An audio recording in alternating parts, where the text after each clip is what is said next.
Welcome, everybody. Welcome. We have some special guests here today. We have Kevin Wright and Aaron Goforth from Wright Goforth Capital. And then, of course, we have Niral Patel and Phuong Lee from KLDP, one of the top leading immigration attorney law firm, in particular for EB-5 in the country. So thank you all for joining us today. We're going to go over a host of different topics here, in particular how the executive orders are reshaping the immigration landscape, in particular the EB-5, H-1B, and the various programs out there. We're doing some analysis and comparison on the gold card versus platinum card versus EB-5. And, most importantly as well, some specific questions regarding concurrent filing and aging out, as well as why September 2026 date matters for all. From a logistics standpoint, I have a Q&A box at the bottom of your Zoom. So if anyone has any questions, please just enter it in those location, and we will, towards the end of the presentation, after a series of questions that I've put together for the guest today, we can answer those accordingly. All right, without further ado, then I will begin. My name is Vikram Kumar. I'm from AIIC Group, American Investment Immigration Company. And have here invited, of course, experts in the industry, both from a finance standpoint, economic analysis standpoint, and of course, legal standpoint on the EB-5 visa. Just a little bit about my organization and what the AIIC does and how we invited these folks in here. We were a leading financial firm for more than 15 years. We've been a consultant and advisor for over $800 million of raises. We have a 100% success rate, have helped over 1,600 plus immigrant families from India, from China, from Vietnam, all over the world. We're on 21 now on our 21st successful project. And between AIIC and its various principles, we're actually the creation of over 1/3 over 230 of all regional centers available today in the United States. A little bit about some of the other members on this panel here today. Kevin Wright and Aaron Goforth from Wright Goforth, world famous economists. Kevin has written many, many books, and one in particular on the EB-5 2.0 institutionalization of EB-5. He's done the economic analysis. He's contracted by the government. He's contracted by some of my competitors actually on EB-5 projects as well. Has worked with all sorts of government officials and whatnot out there. So thank you, Kevin, for being here. A little bit about some of Kevin and his partners. So Aaron Goforth is actually the former partner and chairman of Wright Johnson, who sold to Baker Tilly. Also a world famous economist, have been doing economic analysis, feasibility studies for all sorts of commercial real estate projects, in particular to EB-5. But also just doing strategic business consulting and monitoring the development of these various ventures out there. And then Congressman Aaron Schock, who's a member, he was a partner with Kevin on reauthorizing the EB-5 immigration law in U.S. Congress, and one of the youngest U.S. congressmen out there. So. And our special guest today, of course, we have Niral Patel and Phuong Lee from KLDP, headquartered out on the West Coast, but I believe Phuong is actually out in the LA area and Niral's out in New York. So you got both coasts covered here. but they're a nationwide practice. They have extensive experience, representing all parties. So not just the investor, but also regional centers, project developers, agents, all different firms out there. They've done over 5,000 investor petitions, well over $3 billion in EB5 financing deals. So whether that be hotels, resorts, public infrastructures, and much more.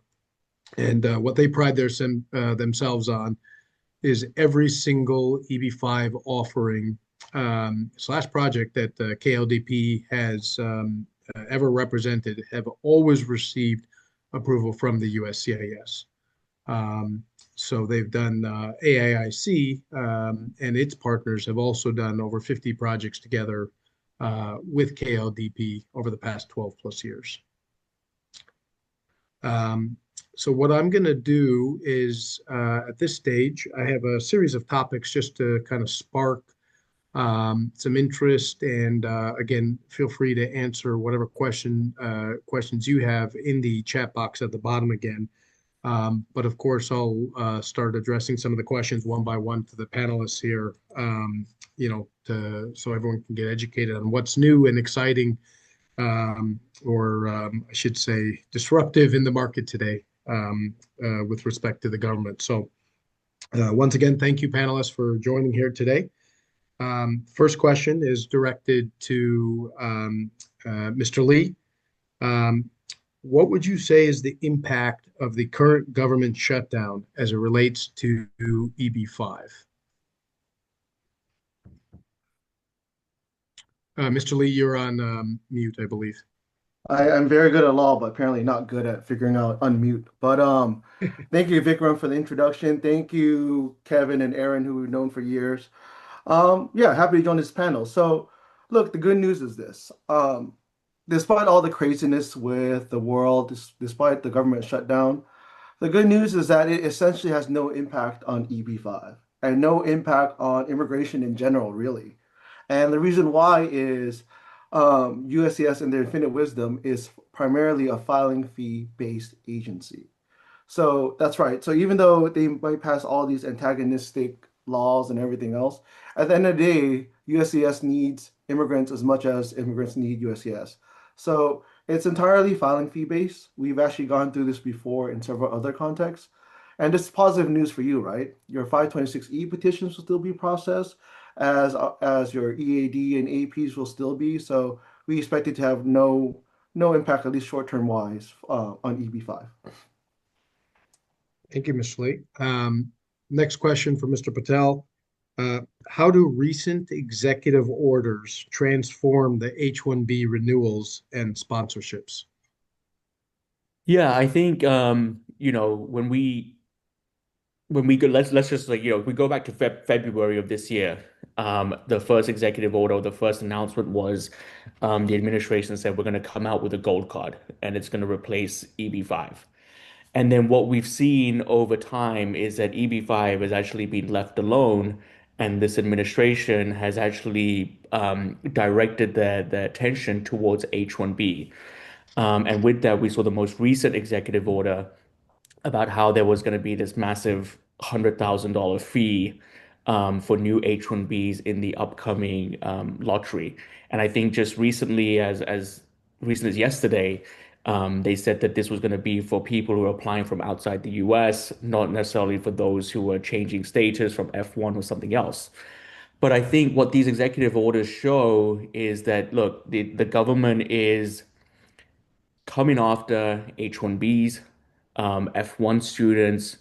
And so all these people, students and people working in the US, they need to find some sort of long-term stability inside the US. They may have children here who are going to school. Leaving the US is not necessarily an option. So there needs to be some sort of plan B where they can secure their future in the US. And that's why we're seeing a lot of these people turn to actually EB5 now, because that's offering people who are affected by these H-1B executive orders, by these F1 student revocations, to securing a green card, to securing employment and travel authorization, and staying inside the US. Thank you. Mr. Patel, you talked a little bit about the gold card and the platinum card. Can you give some, can you differentiate, or explain the differences between the gold card, the platinum card, and the EB-5 investor visa, please? Yeah, so in February, that's when the administration announced that there was going to be this like amazing gold card, this $5 million donation into the U.S. Treasury, and they said that it was going to come online in 2 weeks. Fast forward to what we're in October now, and they came out with another announcement now saying that okay, it's only going to be $1 million donation into the Treasury. We're also going to have a corporate gold card, and then we're also going to have a platinum card, which is another $5 million donation. EB5 is a program that's been around since 1990. This in 2022, this was enacted into law, um, and it's a job creation, economic injection, economic growth development program that puts money and development into the U.S. at no cost to the U.S. I actually Um, can I I'd actually like to add on to the gold card thing, because I have a lot of feelings about the gold card. There is no gold card. There's no gold card that's coming. There's a lot of water cooler talk about it, but come on, like no one who is honestly interested in investment immigration is going to go with the gold card. It's strictly by executive order. We think they spent more time creating that website of theirs than actually creating the program. And you get no benefits, right? I mean, it's a donation-based program that can disappear tomorrow. I I've never met an investor. Niral Kumar has never met an investor who, during all these years, you invest your money, you're like, I'm cool with not getting my money back. It's not happening. It's nice water cooler talk, but whether it's the gold card, the platinum card, the diamond card, or whatever else, I just don't see like who the market is for. So, Well, and and if you want, on top of that, there's no actual way to do it, right? There's no yeah, form, there's no regulation, there's yeah. no Where amendment do you of the send your tax money? code. Yeah. Anyone who wants to do it, there's literally no way that you can do it. The only sort of investment visa there is the EB5 visa. If you want to do a gold card, just send me and Narelle $1 million, and we'll find a way for you guys to do it. But it'll be Yeah. forthcoming.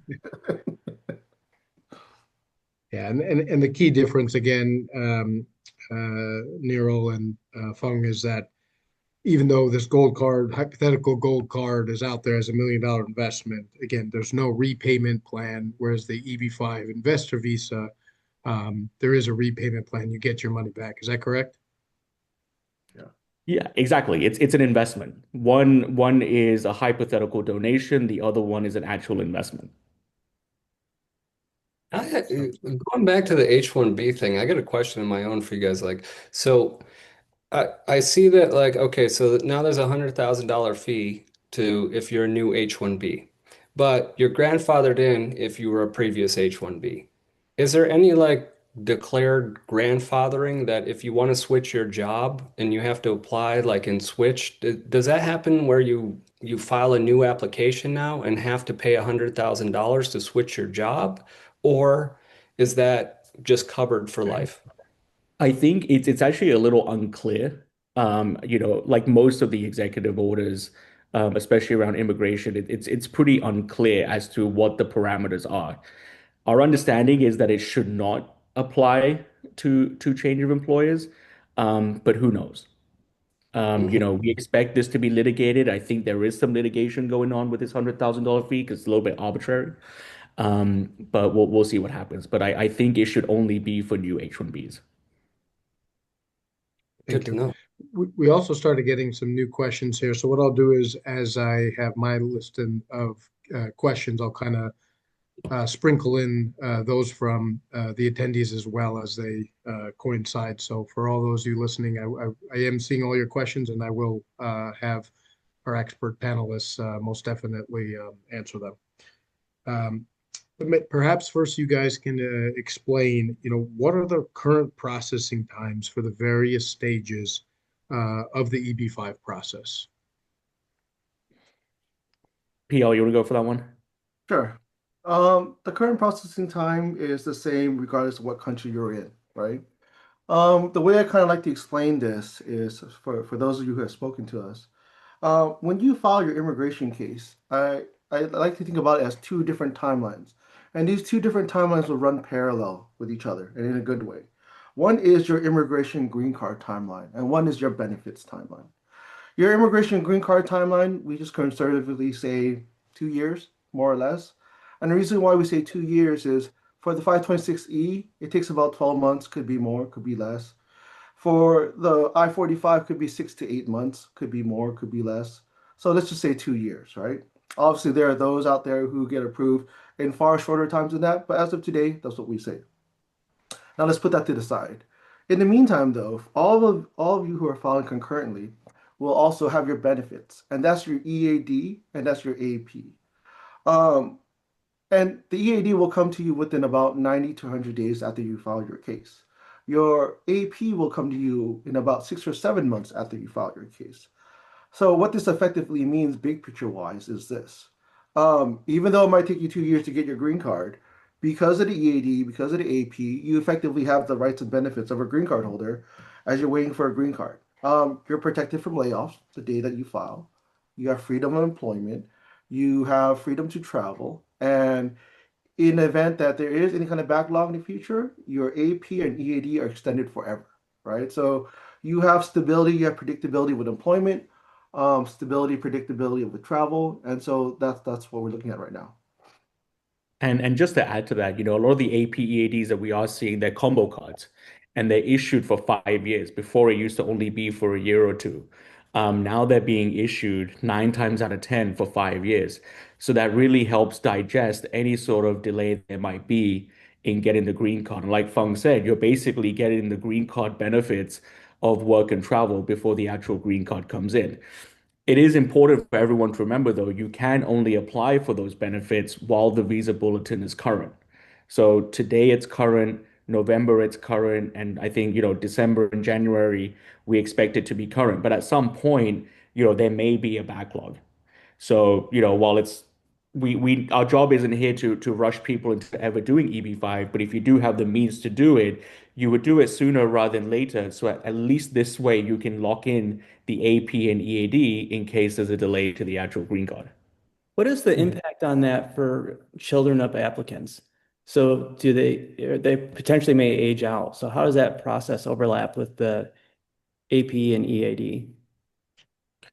Well, I mean, with the age out, the age locks at the time of filing, and especially if you're able to take advantage of the concurrent filing, which is filing of the adjustment of status on the 485, then that protects your child. And so anyone who has a 17, 18, 19-year-old, you definitely want to consider doing this sooner rather than later, to at least protect your child, get in the AP EAD, and then that way, even if the green card takes a while, then at least your child is also protected. Mhm. And is there any benefit for using EB5 where the both husband and wife are H-1B holders and the kids are U.S. citizens? Yeah, I mean, I think that the biggest benefit of EB5, I mean, especially for parents on H-1B, we've just seen how volatile the H-1B market can be. I mean, aside from all the tech layoffs we see, aside from the executive orders, your H-1B, you're always consistently tied to your employer, which means you constantly need to be sponsored. The reason why we see a lot of H-1Bs flipping over to EB5 is that now they can they can sort of detach themselves from any sort of sponsorship. They have freedom to do whatever they want when they want. Not to mention that they don't have to worry about being laid off and having to leave the country. Yeah, Right. I think And to for a lot of elaborate on that people, question, I think if their kids are of U.S. citizens and the parents are H-1B holders, of course, until they're an adult, they can't file for a regular immigrant visa, their parents, until they're of a certain age. So, it's best to keep, the families together and, the parents then don't have an issue because it takes, correct me if I'm wrong, is it about 150 or so years, even though you have your green card application approved through H-1B, there's a long, wait period from H-1B to actual green card? Yeah, so I think, we're discussing EB5 right now. For someone on H-1B to get a green card, you go through EB2 or EB3. And right now, that is so severely backlogged, like you said, it's a crazy 70 to 100-year wait to getting a green card through that, which is why you're seeing a lot of the EB2, EB3 applicants flip over to EB5 now. And even though, yes, in theory, if you had children who are U.S. citizens, they could sponsor you in the future. A lot happens throughout high school, man. They like you right now, but they might not like you in the future. So my kids love me a lot right now. In 11 years, who knows if they'll like me? But I think honestly, so we've talked to a lot of you guys, right? And we understand that, look, the impetus for doing EB5 is never to get rich. I think what happens at some point is you live in the US for so long and you're just tired of being, you know, thrown this way and that way. You're tired of being, like Niral said, like tied to your employer. So I think this concept of having freedom and stability and predictability for the first time ever is very powerful. So you do it, you keep the family together, you live as you live, you get your EAD and AP, and that's all you really can control. Mhm. One of the questions here, which relate to what we're talking about, what is the possibility of retrogression for Indian applicants? So people from India. I would say, yeah, there's definitely going to, at some point, there will be retrogression. The entire US immigration system is built on demand and supply. There's a limited number of supply, and as demand increases, that's when you start to see a visa backlog. And you just have to look at all the other EB categories. One, two, and three for Indians are all backlogged because that demand has exceeded the supply of visas available. And at some point, EB5 is no different. It won't be as severe as EB2 or EB3, nowhere close, but at some point, we'll probably start to see it. Yeah. And I think part of it is we get the stress and we get that this is going to be something that people are going to ask about. But I'll be honest with you, you guys are going to drive yourselves crazy, right? So I think in life when you deal with volatile situations, you control what you can control. Um, if you know it's gonna, so that like Narelle said, it's not a matter of if, it's kind of when. So all you really can do before that is control what you control. File your case, lock in your benefits, lock in your eligibility. And after that, you have to have some peace with the fact that that's something that you can't control, you can't forecast, you can't do all these things, right? But at the very least, you did what you could. Mhm. And does the EAD process slash timeline, get impacted by factors now specific to projects such as like I-956F approvals or partial funding, for example? It doesn't. EAD and AP processing is agnostic. It's not dependent on 956F approval. It's not dependent on a reserve or unreserved category. It's not even dependent on full investments. Your EAD and AP will be processed exactly the same because your eligibility is based on a properly filed pending I-45. So for those of you where, one of your primary initial goals at least is the EAD or AP, it's the same regardless. Mhm. Very good. And if somebody wants to use their AP alone for travel and will not use EB5 EAD until they get their conditional green card, does that impact their H-1B in any way? I would say don't mix the two. If you're going to move over to your AP, then use your EAD for work. Or if you're happy with your H-1B job, then continue maintaining your H-1B, go get a new visa stamp, and just keep your AP EAD in your back pocket. But you don't want to use both at the same time. And fundamentally, if I'm not mistaken, once you have your 526 approval and you have the EAD in place, um, is it better to just utilize that as opposed to the H-1B, or does it matter? I mean, I think, what I tell clients who ask me this, I say it's not a decision you even have to make right now. It's once you get the EAD, it's an option that you have. So it just broadens your opportunities.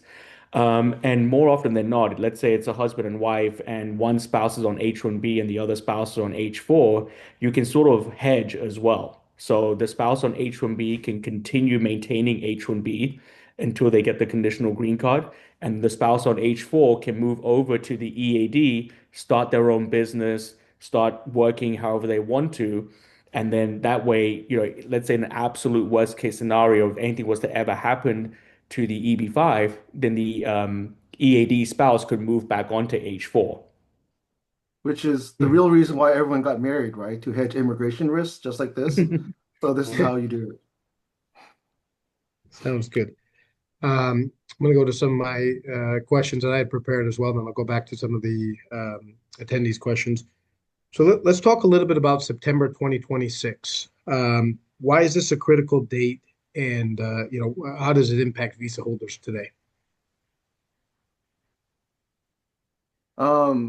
So September 2026 is important because I think at this point we all understand the concept of grandfathering, right? So the program itself is set to expire in 2027.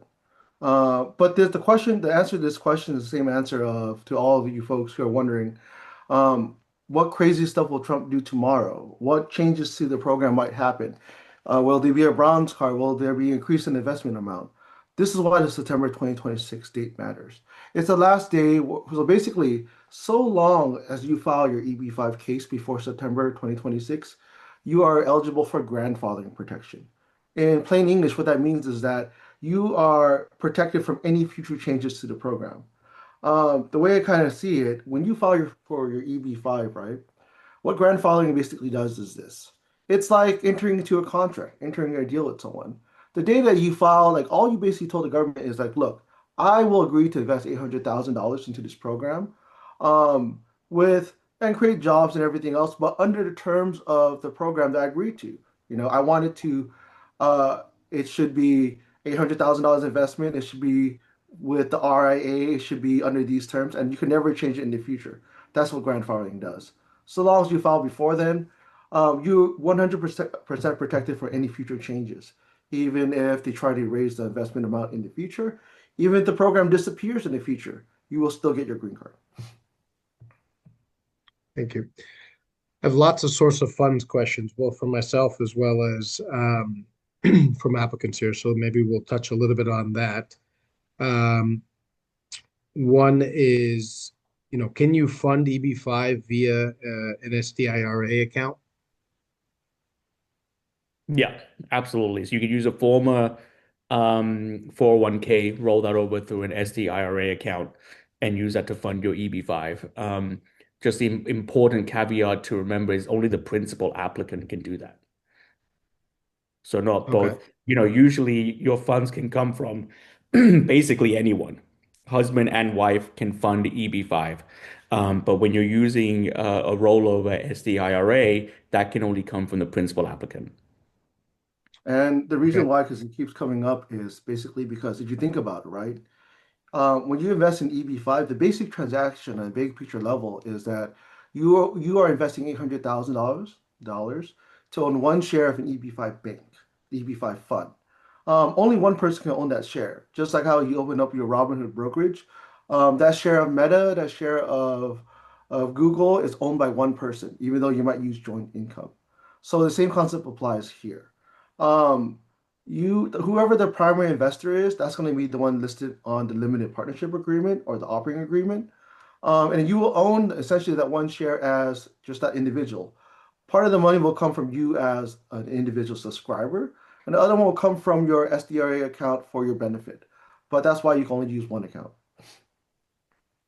Got it.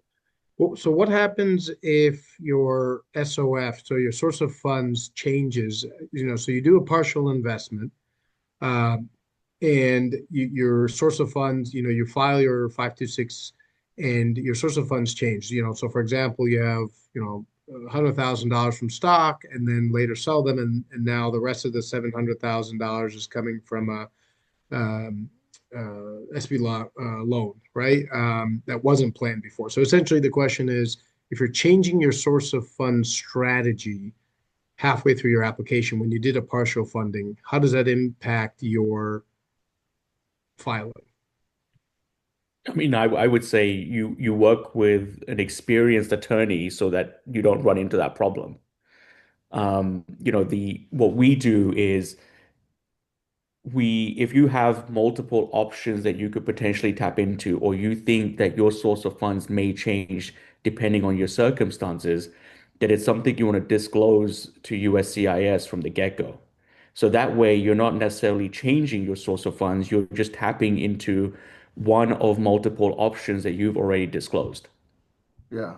And I think what people need to also understand is the concept is you're showing a commitment and an ability to invest, right? And so there's a difference between changing, I think, how you tap into your assets versus changing the strategy completely. So in this situation where someone's talking about, I have a portfolio of stocks say worth $1 million, and I initially was going to sell some of it, but now I'm going to get a margin loan or a securities-backed line of credit. To me, there is no change, right? It's still based on your stock portfolio, which we would have sourced, which would explain. It's just a matter you access it, however you want to however you want to spread out your tax risk is completely different. To me, that's perfectly fine. It's the same concept of if anyone here were to think about you have a rental property, but you may take a HELOC in the future, or you may take a loan, or you may sell it. It's still the rental property. So in those situations, I'm comfortable saying there is no change. Actually, I have a question on that, which confuses me a little bit. So let's say you're a partial filer, like so you file with $100,000 down, and you're going to come up with the other 700,000 in 3 months. When you file, do you have to state the source of the entire $800,000, or just the 100,000 that you put down, and later you explain where the 700 came from? You have to obviously show the documentation for the initial amount that you're investing, and then you have to give a clear idea of where the balance is coming from. So, the balance you can't just say in your source of funds report that $700,000 is TBD. Okay. You've got to at least list out at the time of filing that you have sort of access to the $700,000 in one way or the other, and that you're irrevocably committed to funding the balance within a certain period of time as well.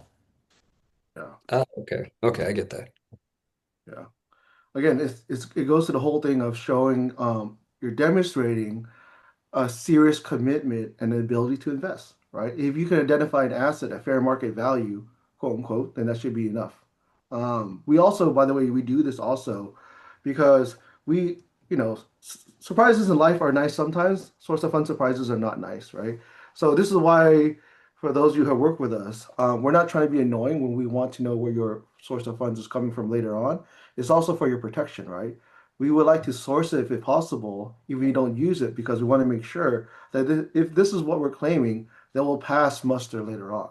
So that's why we prefer to be able to analyze it all in the beginning. You've also got to look at It- it from a project finance perspective. Yeah. The project is also going to want to know that, okay, this person can actually fund the balance. And from the project perspective, you also want to have confidence that they have access to the balance that they're going to invest. Mhm. Kevin, if someone invests 100,000 and they'll tell you they're good for the rest of it without telling you why, are you good for that? No, but just to take an extreme case, I'm just curious, right? Like, so I got a house worth $3 million in equity, right? And I'm gonna put that up and say, like, well, if I have to, I'm gonna take out a loan against this house, but I'm gonna put $100,000 down. But next month I win the lottery. Can I just switch to my lottery winnings? It's funny. I've been asked this scenario 3 times today. Like, I mean, do you guys all think you guys are gonna win the lottery? Like, you guys are nuts, right? But I mean, the thing is this, like, so I mean, so part of and Niral, you jump in too. I actually think when we deal with source of funds, part of it is it's not so much a legal issue, it's a narrative, it's a credibility issue. And so it's like one of those things where they'll know it when they see it. So if Mhm. you told them you're going to use ABC sources, but then all of a sudden you use something that's totally out of the blue that they did not see before, that's very difficult to understand. I would expect pushback.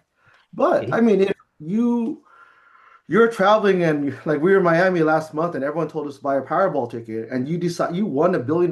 First of all, congratulations. Second of all, that probably will pass muster. We'll take a picture of you with a big giant check on TV. You got it deposited or whatever else. You're fine. You win the World Series of Poker and you're using that now. You're fine. I mean, just I think use some common sense here. But for those sort of things, I think you'll be okay. What about personal loans? Are personal loans accepted as a source of funds means? Yeah, personal loans are completely fine. I mean, if it's coming from a financial institution, obviously you want to review that loan agreement and make sure that there are no restrictions on the use of loan proceeds. And if you're getting it from a friend and family, that's also fine, but also pick a friend or family member that's okay disclosing their financial documents. Even today, I had a consult and someone asked me, well, can I go get a business loan and use it for EB5? I'm like, well, think about that for a second. A business loan is used for business purposes. Yeah. You can't use that for EB5. So yes, personal loans are completely fine, but as long as you can show where it came from. Yeah, and I think it's the same rule that applies to gifts too. I think whenever Mhm. we talk to folks, if you have friends and family that are willing to loan or give you the full amount, keep those friends and family. That's good friends and family, right? But the number one thing you should ask them first before you take their money is, are they willing to provide their sensitive financial documents? Because that not everybody will be willing to do. Again, tax returns, W-2 statements, bank statements, all those things, right? Not everybody likes to expose those things. So before you take it, make sure that people actually provide that to you. Otherwise, when you're dealing with loans, it's all the same analysis no matter where it comes from. Um, is this clean money? Are these market rate terms? Is this a normal loan, right? Even for personal loans, they'll ask you, is there an interest rate paid? So long as it's a regular loan, it's real loan, and there's clean money behind it, it's approvable under the law.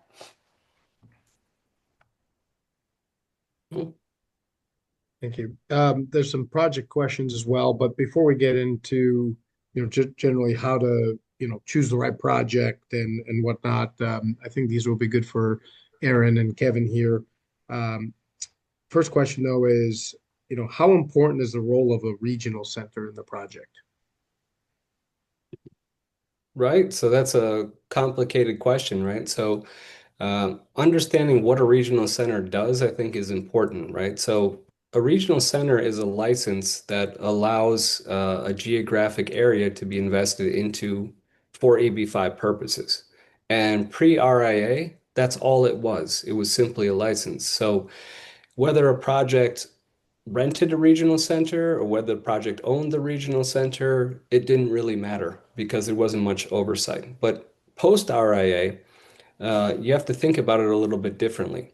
So understanding the difference between a regional center and the NCE manager is kind of an important thing to understand. The NCE manager is the person who is going to advocate on your behalf as an EB5 investor and who's going to control the loan and the enforcement of the loan on your behalf as an EB5 investor. The regional center is simply a compliance tool and so forth that has a license. And so therefore, you could have an NCE manager who's very successful and has a strong history that is renting a regional center that is brand new. So they're understanding the difference is important, right? And so the fund manager is the most important in the process. However, do understand that the regional center becomes important because now under RIA rules, if you have fraud in one project under a regional center that is renting out the regional center to 15 projects, the other 14 can be very adversely affected. And so understanding what those other projects are and what their risk profile is important to you because in the future, if something goes really wrong with a project you have nothing to do with under the same regional center, it can affect you quite greatly. At the same time, it's not really that important that an individual regional center has a strong track record of doing 20 or 30 projects or whatever people say. It's more important that the projects that are done by that regional center have the same fund manager and the same profile. You could have a new project form their own regional center, and the only project under that regional center is one project, right? And you're investing in that project. But that fund manager has operated 30 other projects in the past history. What you're really important here is that you're counting on the fund manager to represent your interests and that the regional center is not lent out to other random people where you don't understand who's in control of the project. And so I just caution people to understand the difference between what a regional center does and what the NCE does, and make sure you understand the differences. So I have a question for you, Kevin, or for any of the other panelists. After RIA, what obligations and what exposure does the fund manager have? And then we just talked about how, we can't predict the future, but people are going to be grandfathered in until next September. How do we know those fund managers are going to look after the best interests of those investors, after the sunset, if the program did sunset? So could somebody share a little bit more on what that looks like in terms of how do you know that the NC manager is not going to walk away if the program sunsets? That's a good question. I want to kind of piggyback off on this because I think this is a very important discussion because this is a discussion that comes up all the time, right? Because we have such a weird industry because when you start trying to figure out what EB5 is, there's all these like different bubbles and entities floating around. There's a regional center, there's an NCE, there's a project, there's a developer, there's law firms such as KLDP, right? You have consultants such as Wright, like what's going on or what matters for your project or investment. And one of the things that invariably comes up is how important is the regional center?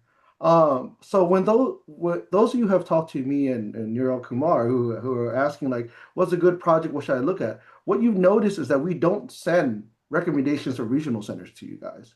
What we send are recommendations to projects that we like at a given time. And there's a reason for that. And the reason why is like Kevin pointed to out earlier, a regional center itself is not the one that protects you. A regional center is a license. It's a brand name, right? And so what it basically it's useful to some degree because you need to have a regional center to pull money together. There's compliance reporting, but it's funny because one thing that I hear repeatedly is if something goes wrong, the regional center will be the one that goes after people. They're the ones that's going to foreclose on things and get my money back. Not true. It's the NCE that will do that, right? What matters to me in every single context is the quality of the project itself. You can have a regional center that's been around for 30 years and has done 100 projects.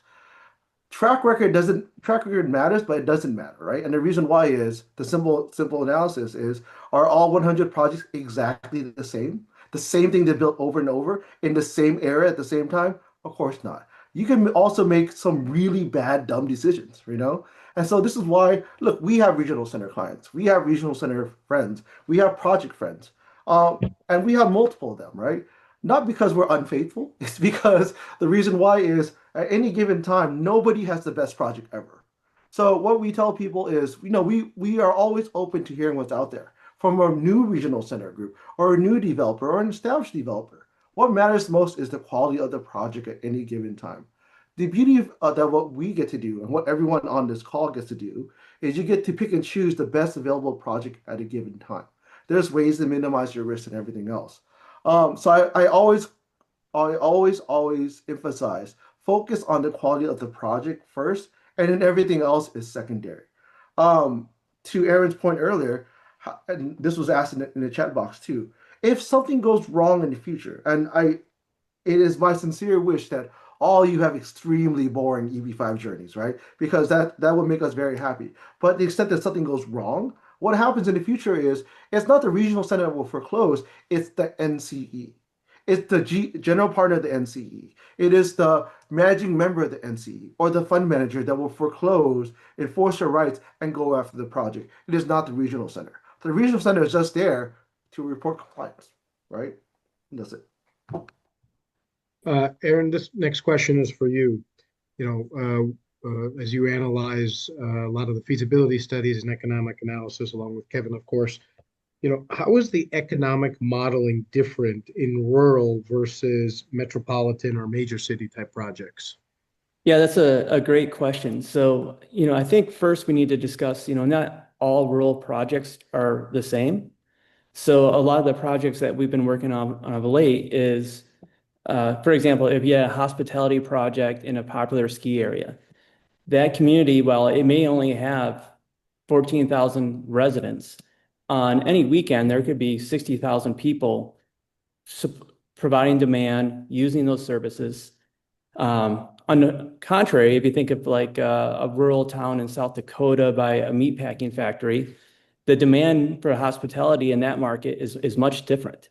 So really, my way of thinking about it is that not every rural project is the same.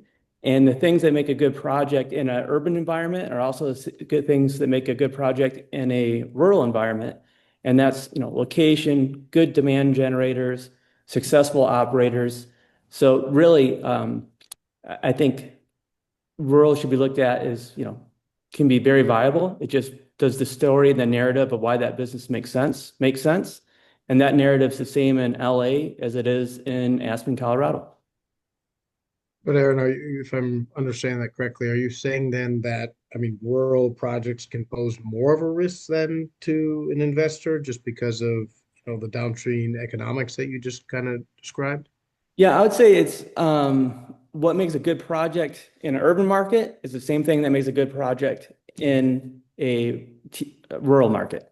So really, if the project's fundamentally sound, they're the same. As it relates to economic modeling, sometimes the multipliers can be much different. Sometimes you have less downstream impacts with a rural project than you might in an urban area. But if you're using a qualified economist that's looking at things in the middle of the fairway, you should be in good shape. With all modeling, there's things that you can do to be more aggressive by looking at larger geographic areas and things like that. We always steer people away from very aggressive methodologies. We like to use things that have been consistently approved with USCIS. I would say go beyond that, right? Don't divorce common sense. The modeling matters, but like common sense, business sense matters a lot.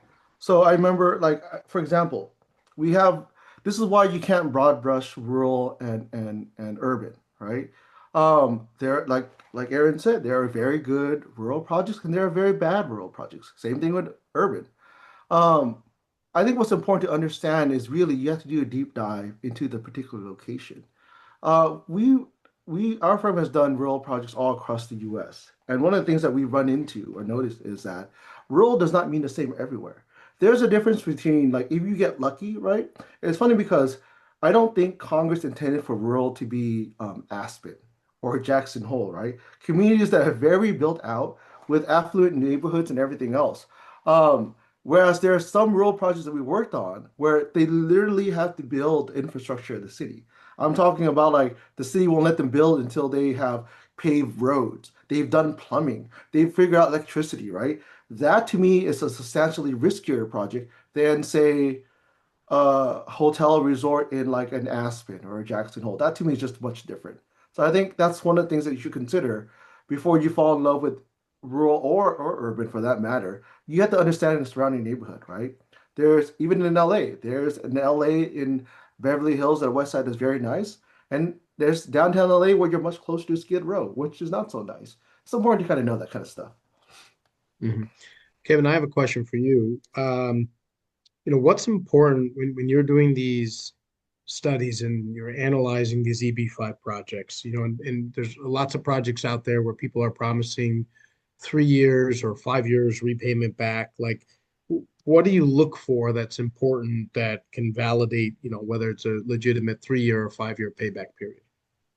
Oh, for sure. So, people often ask the question like, first position versus second position. They ask, like, well, this project is 3 years plus one. This project is 5 years plus two. And so I want to get my money back in the fastest period possible.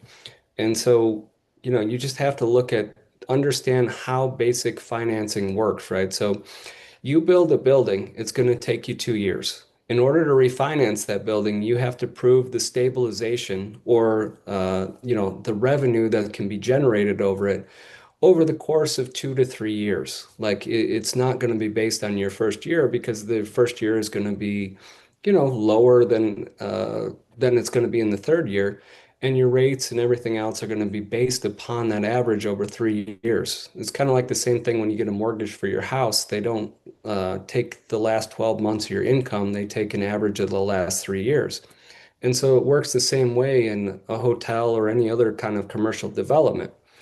And so what you got to look at is if somebody says, I'm going to give you you're returning your funds in 3 years, and there may be two 1 year extensions, so a 3 to 5 year return period. Well, if you're building a ground up hotel from start, and you're at the beginning. Well, you got 2 years to build it and a minimum of 2 years to get to stabilization. Do you really feel like somebody can get that and return your money in 3 years? It's possible, but less likely, in the sense that, ground up construction most likely is going to take a minimum of 5 years to refinance because, again, you got 2 years of construction, 3 years of stabilization, and then you can do the refinancing. And if something goes wrong along the way, there's usually a plus one kind of structure in there so that the developer can deal with potential delays along the way and what happens. But it's going to be very hard to do return anyone's money in 3 years on a project that's just ground up from scratch. So you would need something else to happen, right? Like there are projects where you're going to build a hotel property and it's ground up and everything else. And a lot of times they'll focus on the return being possibly able to be done in 3 years because of the fact that they're selling plots of land next to the hotel and building homes or resort villas or something like that. And yeah, that's possible because now you have another source or way where the funds will come to repay the EB-5. But if you're just going to build up something ground up from scratch, it's going to be a stretch that you're going to be able to, refinance, build a hotel, everything else in the period of 3 years. So, that's where things come in where, a first position project, oftentimes you don't really get a bridge loan on a first position. So it's going to be really hard for you to repay somebody on a first position in 3 years if you don't have some kind of outside source like selling land or condos or something else to cover that difference in time uh, versus a 5 year project with two 1 year extensions that makes complete sense for a ground up construction. So kind of just analyzing what makes sense in terms of timeline and return is something you really got to consider. Kevin, are you saying something that's closer to being done and closer to stabilization is closer to paying you back? Yeah, basically that's the key word, Okay. stabilization. If you can Yeah. get stabilized, you can get refunded. And to get stabilized, you need a few years of demonstrated revenue. Otherwise, nobody's going to give you a loan. Yeah. This is one of those things that we kind of talk about too, because those of you who talk to us, like, you know that we're a little bit greedy. I think any project nowadays, unless you're a complete idiot, will give you your green card, to be honest with you.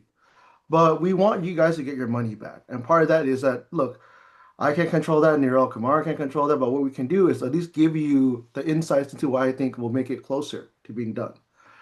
If it's closer to being finished construction, you're close to stabilization. And stabilization is important because once you're done with construction, there's no magical pot of gold that is there to pay you back, as Kevin described. So I think those of you who have been through the real estate development cycle know how painful it is, right? How not easy it is. Most investors in EB5 are familiar with the beginning of the process, which is permitting, entitlement, site work, construction.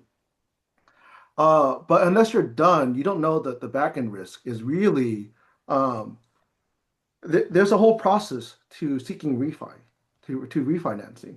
Once you're done, the reason why stabilization is so important is it's not like once you're done that people are handing out money. That's not how it works, right? Whether you're a hotel, whether you're student housing, whether you're any of these things, you need to stabilize because when you're stabilizing, you're operating for a year or two. What you're basically showing them is your cash flow. If you're a hotel, you're showing them this is my average daily room rate, right? This is how many rooms I rent out each month. This is what they're paying me for. If you're an apartment building, this is my rent roll. These are the percentage of apartments rented out. This is what my tenants are paying me. All that matters because that's exactly what the bank looks at in order to decide to give you a loan to refinance and pay you back. So the closer you are to stabilization, the closer you are to operating and showing actual money, the closer you are to paying someone back. And that's when you're looking at a project where it's 3+1 and 4+1, to understand how close they are to paying back the initial term, I would say look at that. 100%. Perfect. Just answering some questions here.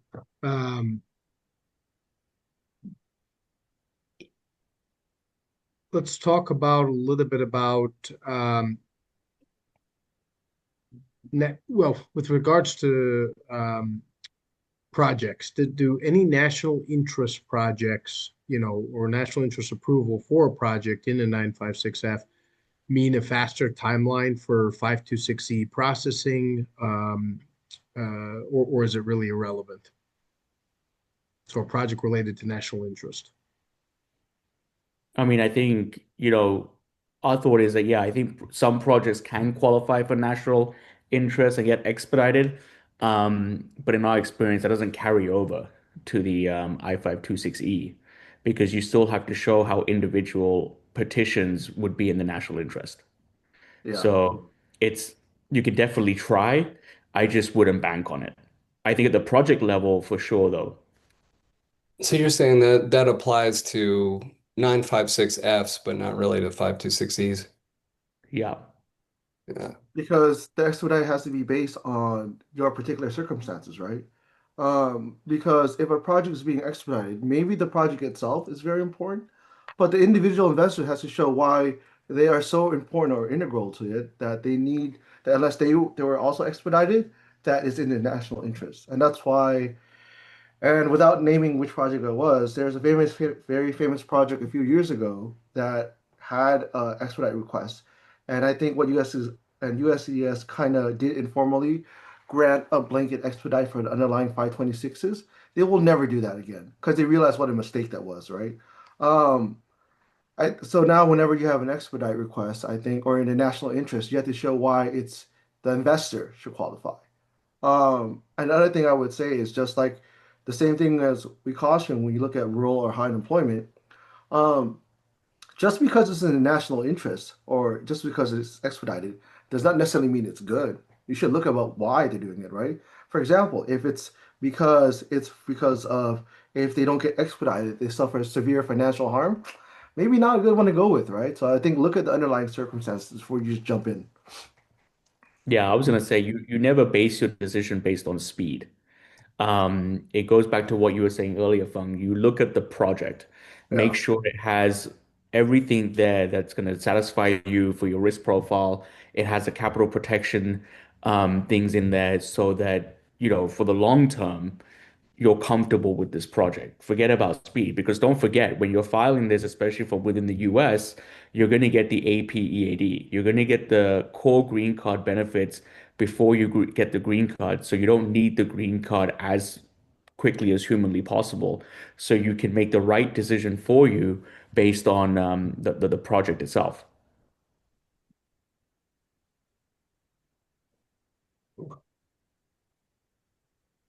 Um, Let me get to some of these questions here. More for Niral and or Phuong. Can you describe a little bit about the differences between a green card versus a conditional green card uh, versus EAD and AP, please? Like what are the different statuses? What are the different rights you get? So the APEAD is sort of the work and travel authorizations that you get while you're waiting for the green card.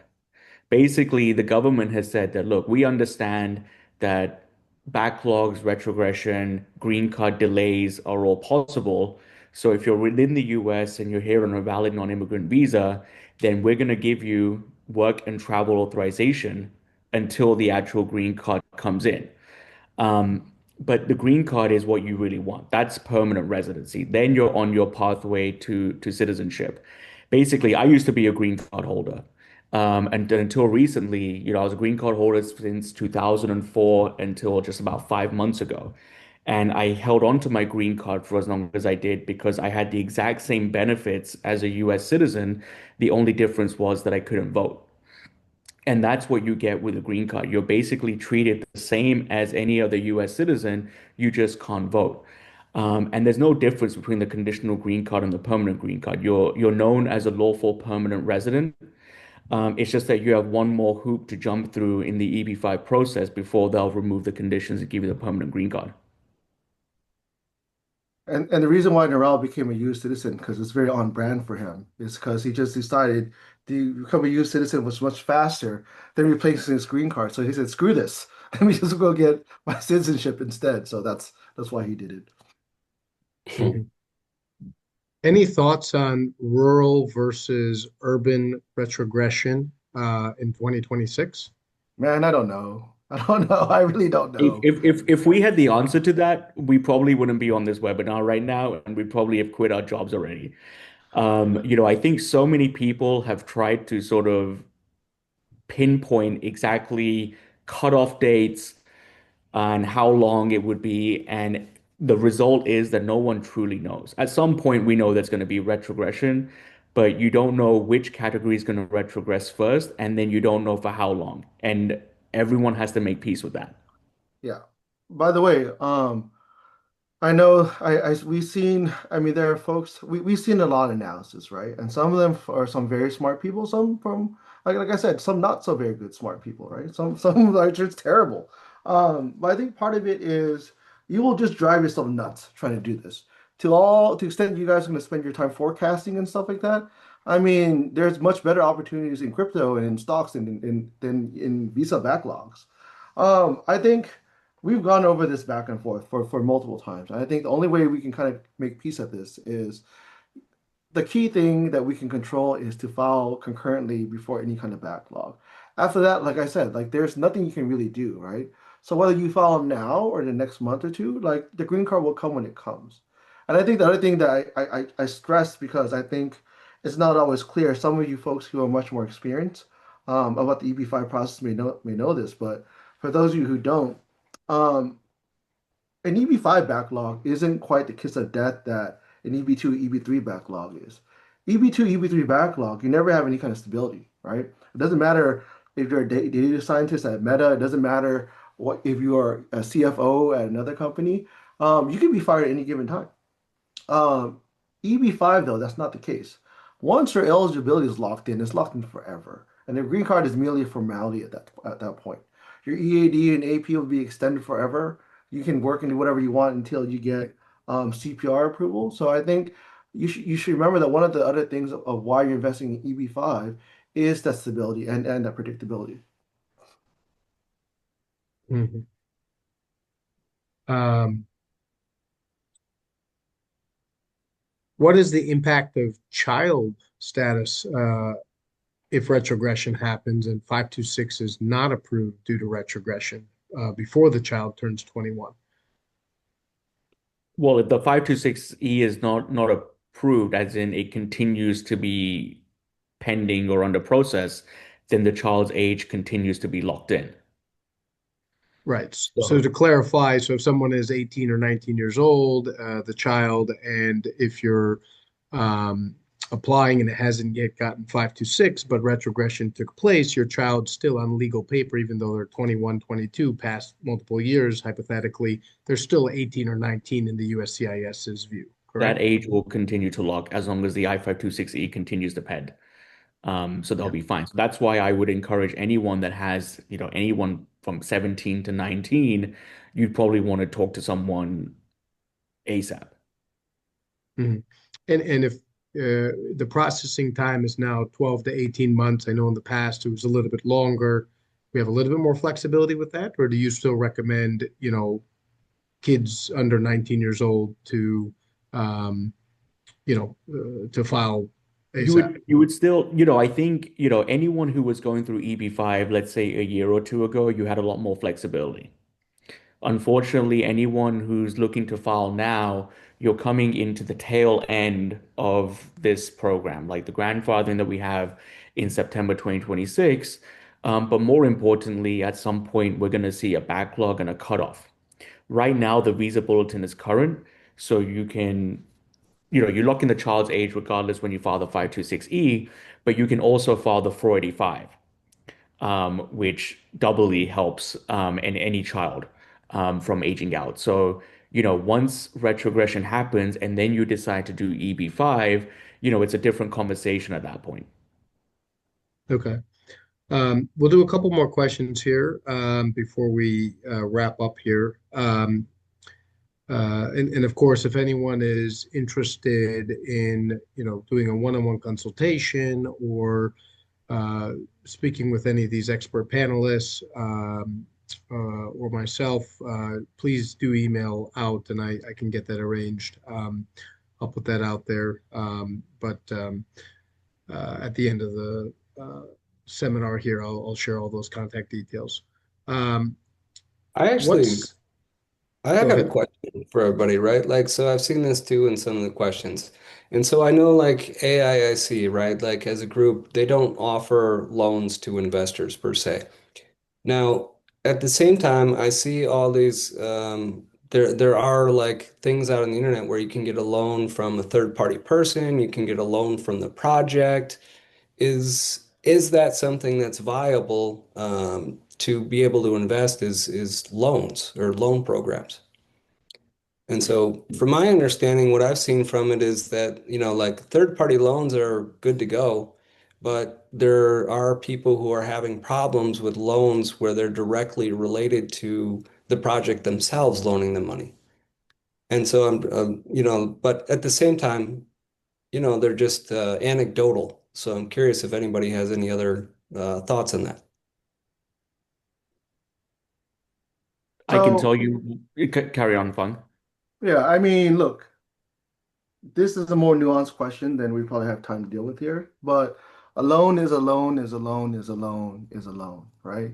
So the Yep. fundamental, so what we've always said from the very beginning, and it still holds true to this day, is uh, a loan program or a loan that has clean money, that has correct market rate terms, is an arm's length transaction, it's approvable.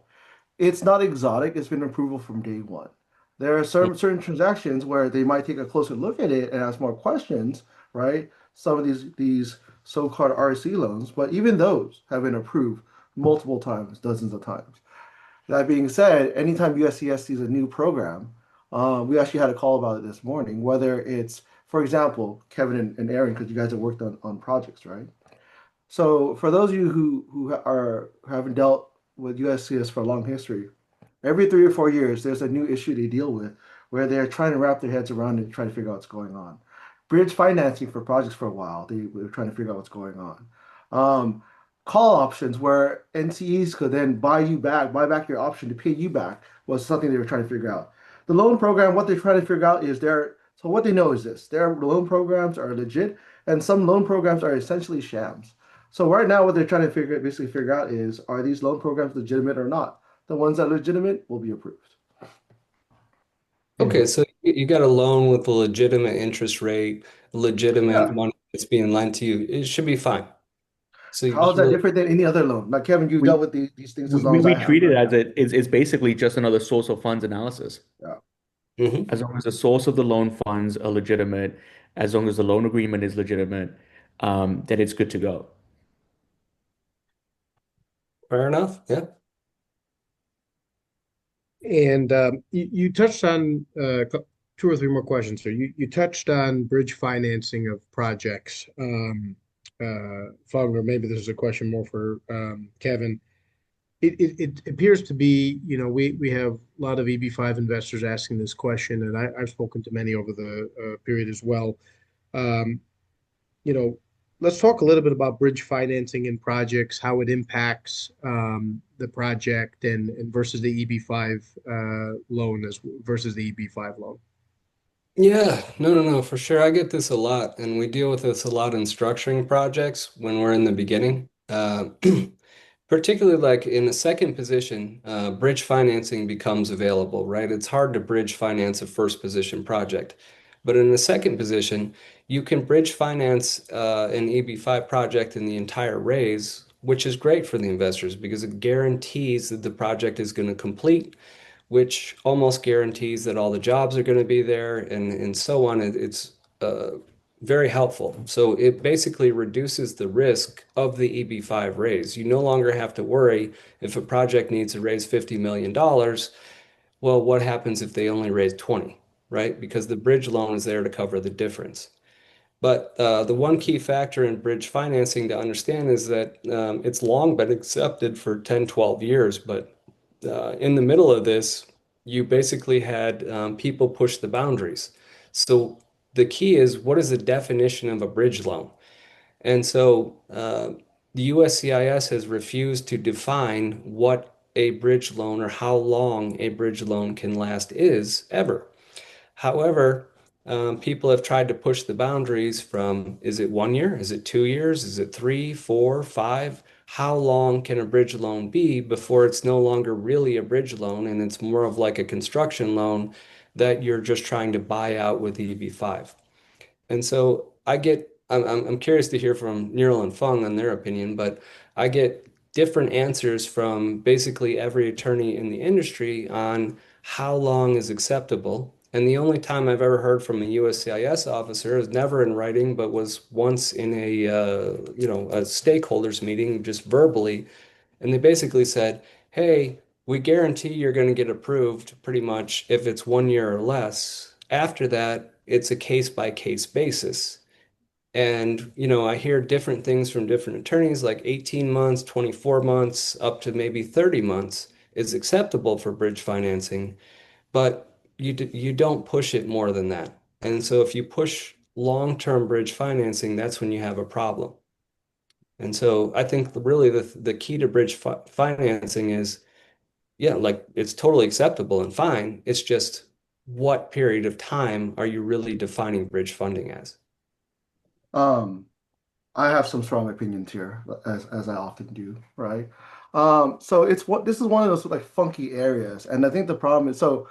Just for context, for those of you who don't know, immigration attorneys are notoriously very annoying, right? And EB-5 attorneys in general are especially annoying. And part of the problem here is that most people are afraid of their shadows. Most people are not comfortable taking a stance or forecasting unless they get absolute confirmation from the agency, right? Or something has been approved 50 times. But the problem is that doesn't happen in EB-5. They're not going to come out and say that this is okay or that's okay. What you need to do is you need to look at the actual law or policies in place and forecast, extrapolate what you think is acceptable. Uh, Nero and I have this conversation about bridge financing all the time, and so one of the things that Vikram brought up earlier is that in all our years of doing EB5 projects, like these $3 billion in EB5 projects in these 20 years or whatever else, bridge financing, I would say, is in 90% of those projects. Every single project we've ever worked on has been approved. What we are telling you also is believe it or not, the concept of bridge financing is not all that exotic. The reason why it's funny because what it is so to your point, Kevin, when you asked the officer, under a year is easy because the concept is short term. Why was this intended to be short term? After that, it is and it should be a case by case basis.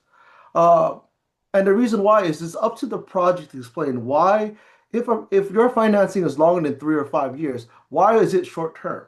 And for that, you need facts, right? Um, I don't think it necessarily. So, to give you an idea, we've done bridge financing up to 5 or 7 years, which is preposterous, right? To take out loans on paper are 5 or 7 years. But the underlying purpose of those loans was clearly short term. So what I mean is this: there's what USCS, so everyone understands, what they're really concerned about is they, much like every investor here, much like me and Niral here, we don't want to allow developers to come in and pay themselves off with EB5 money. That's just cashing yourself out, right? That doesn't help. What they actually want is the concept of bridge financing is designed to be if you are starting a project and you need to advance some short-term money, or you need to get some money to ensure that the construction of the project, or development of the project is not delayed, yeah, that's bridge financing, that's short-term financing. So let me give you some context of like in certain situations why a loan that's on paper that's for 3 or 5 or 7 years would still be considered bridge financing. One of them is this. There was a property in prime real estate in Aspen, actually, where it was on sale for a number of years but wouldn't close. And this is during COVID. And for these folks, they had a must-move deadline. So they had to agree to financing at exorbitantly very, very high rates, double-digit rates. It was for 6 years. But the only reason why they did it is if they did not close on the purchase of that property within the next 3 months, they would lose the rights to that deal. The same ones that they've been chasing, they've been working with the city for at least like 2 or 3 years. They would lose the rights to that deal forever.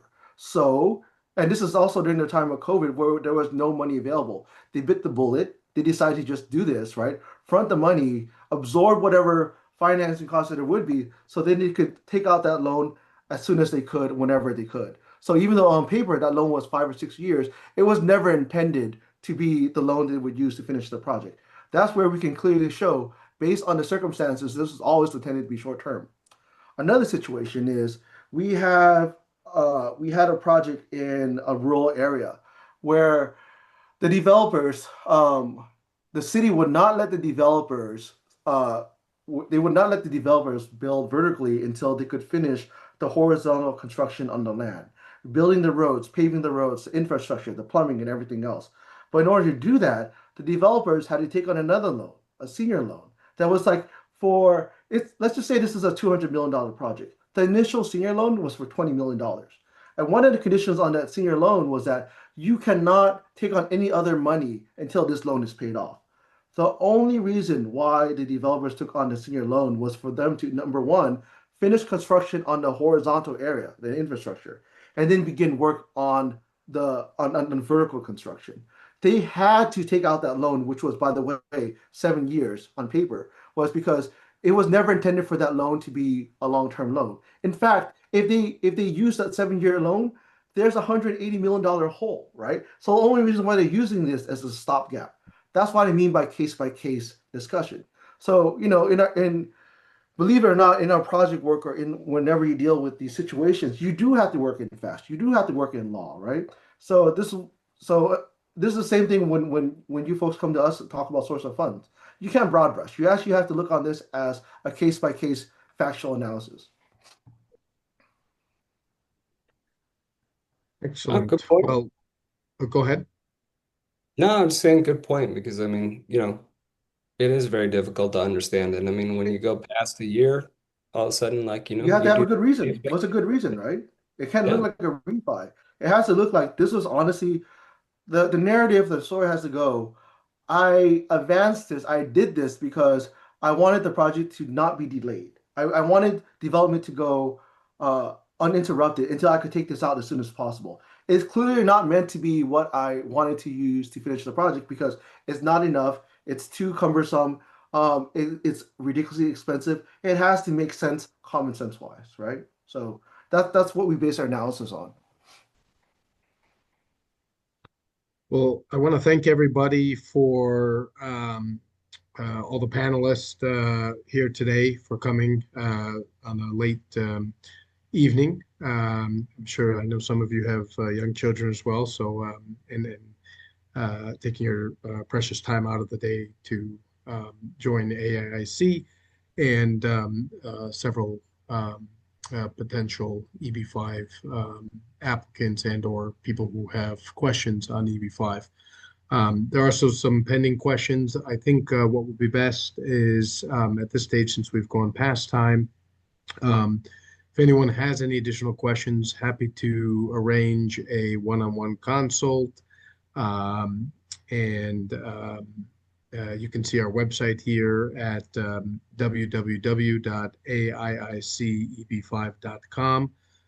Can also share both Niral and Phuong's contact information, or if there's a particular project question, happy to answer as well through Kevin and Aaron or myself. And if anyone has any questions they want to coordinate, my direct email is Vikram, that's spelled Vikram as in Mary. So Vikram, Vikram as in Mary, at AIICEB5.com. So Vikram at AIICEB5.com. I thank everyone for attending today and panelists once again, and look forward to doing more of these educational seminars together.